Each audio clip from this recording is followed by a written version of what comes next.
Hello everyone, welcome to my YouTube channel.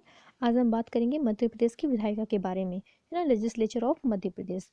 तो मध्य प्रदेश में शासन की व्यवस्था को देखें तो वो सेम केंद्र की तरह है, यानी कि केंद्र में जिस प्रकार कार्यपालिका कार्यपालिका विधायिका और न्यायपालिका इन ये शासन के अंग होते हैं, उसी प्रकार राज्यों में भी कार्यपालिका विधायिका और न्यायपालिका शासन के अंग होते हैं। इस प्रकार विधायिका में हमारा केंद्र की बात करें तो संसद आता है ना। अगर हम राज्य की बात करें तो राज्य में क्या आता है, राज्य में हम उसे हम विधान सभा कहते हैं। तो देखिए, मतलब संसद में हमारा लोकसभा, राज्यसभा और राष्ट्रपति ये तीनों शामिल होते हैं। उसी प्रकार राज्य में अगर विधायिका में देखें तो लोकसभा को विधानसभा बोलते हैं, राज्यसभा को विधान परिषद बोलते हैं, और क्या होता है, और राज्यपाल होता है। इनसे मिलकर यानी कि हमारी विधायिका बनती है राज्य की। और अगर हम बात करें, चूँकि मध्य प्रदेश जो है, मध्य प्रदेश में केवल विधायिका जो है वो एक सदनीय है, यानी कि हमारे यहाँ जो है विधानसभा केवल है, विधान परिषद नहीं है। अब दूसरी बात करते हैं कार्यपालिका, जो कानून का क्या करते हैं, कानून को क्रियान्वित करते हैं। तो ये इसके दो कैटेगरी में बांटा गया है, जैसे राजनीतिक कार्यपालिका जिसे हम अस्थायी कार्यपालिका कहते हैं, और दूसरा प्रशासनिक कार्यपालिका जिसे हम स्थायी कार्यपालिका कहते हैं।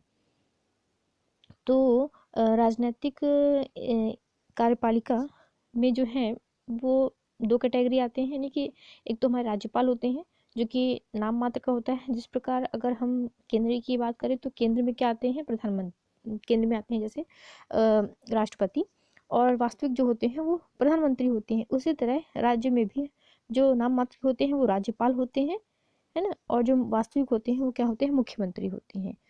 फिर अगर नेक्स्ट की बात की जाए तो न्यायपालिका के अंतर्गत हमारे हाई कोर्ट, खंड उसके खंडपीठ और जिला कोर्ट ये आते हैं, है ना। सबसे जो एक सुप्रीम कोर्ट है वो कहाँ है, दिल्ली में है ना, जो कि राज्यों से ऊपर बढ़कर है, यानी कि।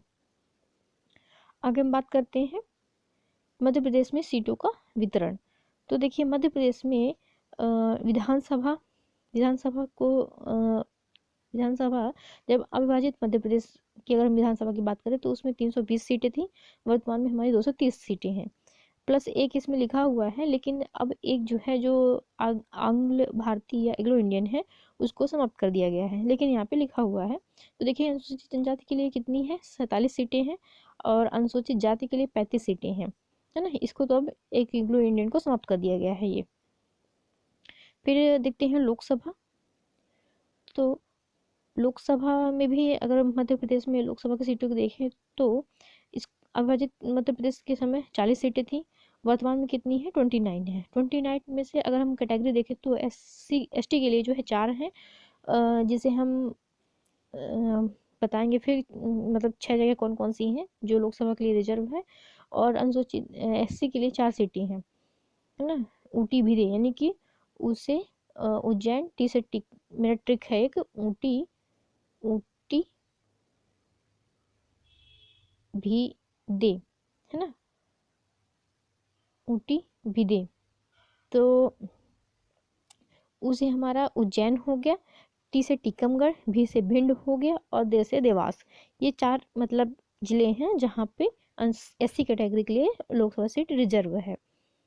नेक्स्ट, इसको मैं इरेज कर देती हूँ। अब अगर हम राज्यसभा की बात करें तो मध्य प्रदेश में राज्यसभा की सीट अविभाजित मध्य प्रदेश के समय 16 थी। वर्तमान में कितनी है, 11 सीटें हैं। आगे देखते हैं।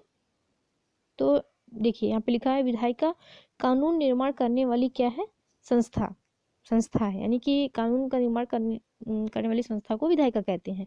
मध्य प्रदेश की विधायिका एक सदनी है, मध्य प्रदेश की विधायिका एक सदनी है जिसे विधानसभा कहते हैं। जिसे क्या कहते हैं, जिसे विधानसभा कहते हैं,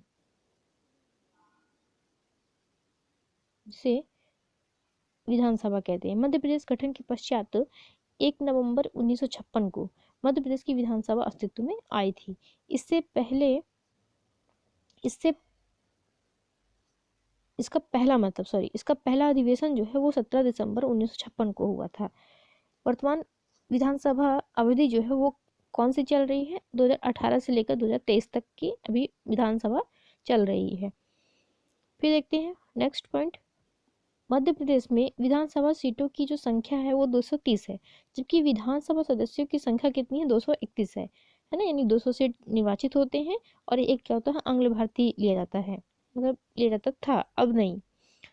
2000 अगर हम 22 की बात करें तो अब इसे समाप्त कर दिया गया है, एक आंग्ल भारतीय को, एग्रो इंडियन को मतलब।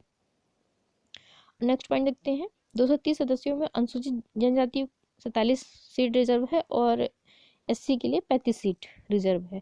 मध्य प्रदेश विधानसभा का पुराना नाम मिंटो हॉल था। 1996 के पश्चात मध्य प्रदेश में विधानसभा का नया भवन बनाया गया जिसे क्या कहते हैं, इंदिरा गांधी विधानसभा भवन कहा जाता है। आगे देखते हैं, अगर आपको ये वीडियो ब्लर हो जा रही होगी तो आप उसमें क्वालिटी में, वीडियो की सेटिंग की क्वालिटी में जाके हाई उसको क्वालिटी कर सकते हैं। अब नेक्स्ट पॉइंट देखते हैं, इंदिरा गांधी विधानसभा का उद्घाटन कब हुआ था, 3 अगस्त 1996 को, है ना। किसने किया था, डॉक्टर राष्ट्रपति उस टाइम पे थे 1996 के दौरान, राष्ट्रपति शंकर दयाल शर्मा, है ना। इन्होंने जो है इसका उद्घाटन किया था, है ना, इसके द्वारा क्या किया गया था, उद्घाटन किया गया था। और इस भवन का डिजाइन किसने किया था, तो वास्तुकार कौन थे, इसका डिजाइन जो है सी कोरिया ने बनाया था। यह राजधानी भोपाल में अरेरा पहाड़ी पर स्थित है। जो ये देखिए विधानसभा भवन है, इंदिरा गांधी विधानसभा भवन, ये कहाँ स्थित है, भोपाल में और अरेरा पहाड़ी पर स्थित है। इंदिरा गांधी विधानसभा को आगा खा अवार्ड प्राप्त हो चुका है। कौन सा अवार्ड प्राप्त हो चुका है, आगा खा अवार्ड प्राप्त हो चुका है।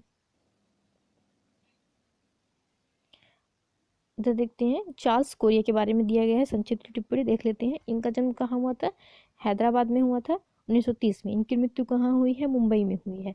मध्य प्रदेश में इनकी प्रमुख वास्तुकारिता अगर देखें तो क्या है, इंदिरा गांधी विधानसभा भवन, है ना, वो पर्यावास भवन, दो हैं। कौन कौन से, विधानसभा भवन, भारत भवन, तीन हो गए, विधानसभा भवन, भारत भवन और पर्यावास भवन, ये तीन इनके निर्माण हैं प्रमुख, किसके, चार्ल्स कोरिया के। अब देखिए विधानसभा के महत्वपूर्ण पदाधिकारी, इनके बारे में हम चर्चा करते हैं। तो पहला क्या है, विधानसभा अध्यक्ष। अध्यक्ष विधानसभा की बैठकों की अध्यक्षता करते हैं। यह सामान्यतः सत्ता दल का नेता होता है ना। 15वीं विधानसभा के अध्यक्ष कौन थे, रामेश्वर शर्मा, प्रोटेम स्पीकर कहा जाता है। फिर मध्य प्रदेश विधानसभा के प्रथम अध्यक्ष कौन थे, पंडित कुंजीलाल दुबे। सबसे लंबे समय तक अगर पूछा जाए अध्यक्ष कौन रहे तो पंडित कुंजीलाल दुबे। इनकी अवधि 10 वर्ष 4 माह, यानी कि 10 वर्ष तक इन्होंने विधानसभा अध्यक्ष के रूप में काम किया, स्पीकर के रूप में। विधानसभा अध्यक्ष अगर आप समझ सके, यानी गवर्नर, राज्यपाल जिसे बोलते हैं।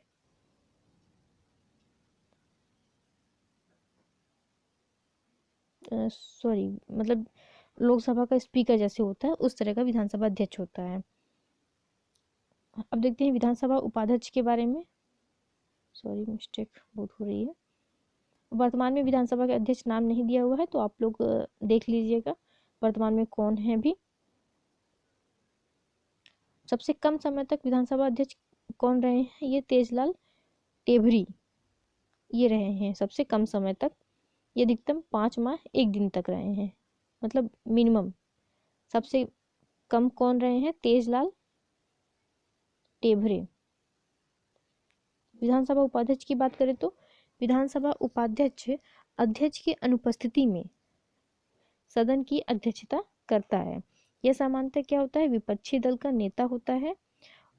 और वे उपाध्यक्ष जो अध्यक्ष भी रह चुके हैं, ऐसे कौन कौन से हैं, 3 ऐसे नाम हैं, रामकिशोर शुक्ला, श्रीनिवास तिवारी और ईश्वरदास रोहिणी। ये 3 ऐसे उपाध्यक्ष हैं जो आगे चल के अध्यक्ष भी नहीं बने। वर्तमान विधानसभा अध्यक्ष, ये ब्लैंक दिया हुआ है, आप देख लीजिएगा वर्तमान में कौन है। पहले विधानसभा उपाध्यक्ष की बात करें तो कौन थे, विष्णु विनायक सरवटे। सबसे लंबे समय तक उपाध्यक्ष कौन रहे हैं, हजारी लाल रघुवंशी। सबसे कम समय तक पूछा जाए तो विष्णु विनायक सरवटे, और ये पहले भी रह चुके हैं, पहले उपाध्यक्ष। नेक्स्ट देखें नेता प्रतिपक्ष, तो यह सदन में क्या होता है, विपक्षी दल का नेता होता है। वर्तमान में नेता प्रतिपक्ष कौन है? वर्तमान में नेता प्रतिपक्ष श्री कमलनाथ हैं। विपक्ष के नेता को कैबिनेट मंत्री का दर्जा प्राप्त होता है। विपक्ष के जो नेता होते हैं उनको कैबिनेट मंत्री का दर्जा प्राप्त होता है। ये केंद्र के कैबिनेट मंत्री नहीं, यानी कि राज्य के कैबिनेट मंत्री के रूप में इनको दर्जा प्राप्त होता है। मध्य प्रदेश विधानसभा के प्रथम विपक्ष के नेता कौन थे? सबसे प्रथम विपक्ष के नेता थे विश्वनाथ यादव राव ताम्सकर। विश्वनाथ यादव राव ताम्सकर। प्रथम महिला नेता प्रतिपक्ष की अगर बात की जाए तो नेता प्रतिपक्ष, पहली महिला नेता प्रतिपक्ष तो कौन थी? जमुना देवी। आगे देखते हैं, ये देखिए मध्य प्रदेश की लोकसभा के बारे में चर्चा करते हैं, लोकसभा सीट के बारे में। तो मध्य प्रदेश में कुल जो है कितने हैं? 29 है क्षेत्र, जिसमें से 6 हमारी कौन सी है? एसटी की है, 4 अनुसूचित जाति की है, और बाकी जो है वो 19 अन्य कैटेगरी के लिए है। यानी कि मध्य प्रदेश में महिला सांसद 2019 के आम चुनाव में कौन कौन, मतलब लोकसभा सीट जीतने वाली महिलाएं जो हैं वो कौन कौन सी हैं? पहला है संध्या राय, जो कि भिंड से हैं। जूम करके दिख, अगर आपको क्लियर ना हो तो जूम कर दे रही हूँ मैं।